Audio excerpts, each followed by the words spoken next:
Mr. President, and I thank the senator from Alaska for her great leadership in bringing this to the floor. I support this resolution. While cap-and-trade legislation is stalled in the Senate, the administration is pursuing a backdoor approach to implement new regulations.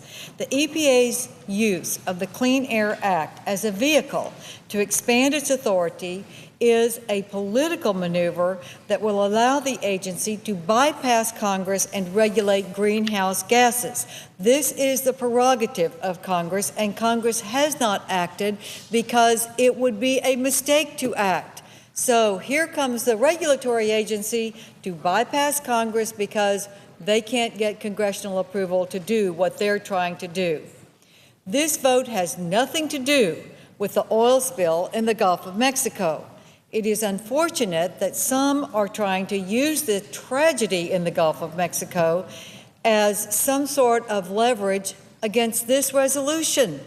We all agree that we need a responsible energy policy that strikes a critical balance between the protection of our environment, natural resources, and the preservation of American jobs. It is the responsibility of Congress to implement such a balanced policy. It is also the responsibility of Congress to consider the economic impacts that regulations will have on Americans throughout our country. Here's how these regulations will affect my home state of Texas.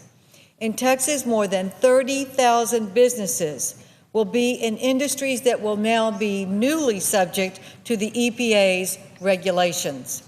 Texas agriculture industry, which accounts for $106 billion, or 9.5% of Texas' total gross state product, would be disproportionately damaged by the proposed regulations because of their use of fertilizers, which are already regulated.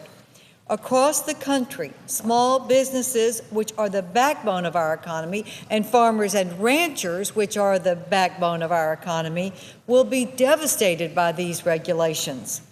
According to the U.S. Small Business Administration's Office of Advocacy, the smallest businesses bear a 45% greater burden than their larger competitors.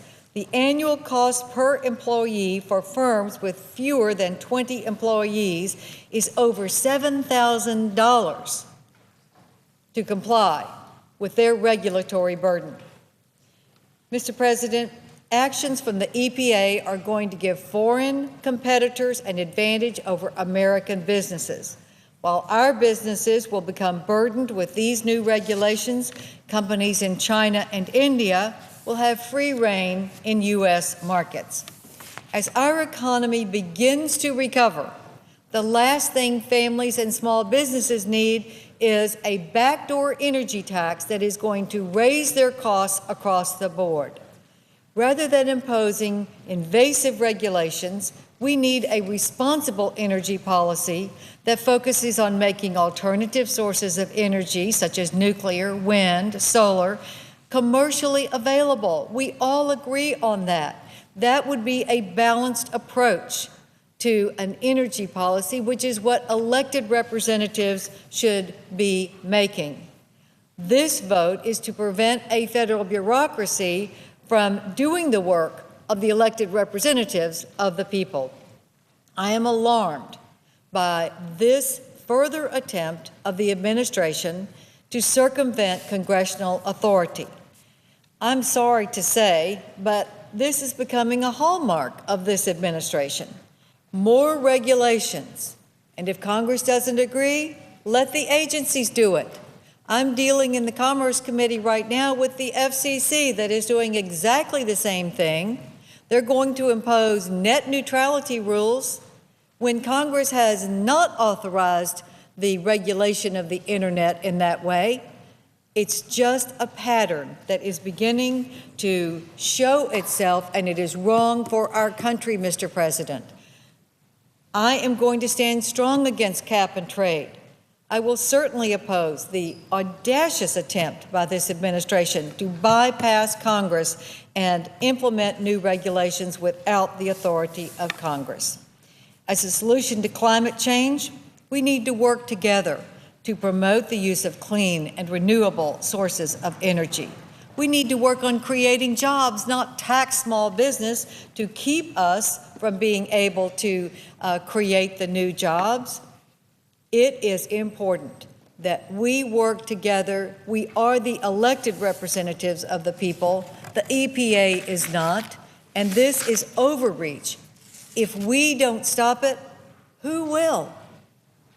Who will stop bureaucracies and agencies that are not authorized by Congress to take on more and more regulatory responsibility that is not theirs? And Mr. President, that is going to cost jobs in our country. The Senator's time has expired. Is breathtaking in this country, and I urge my colleagues to think about this and support the Murkowski resolution.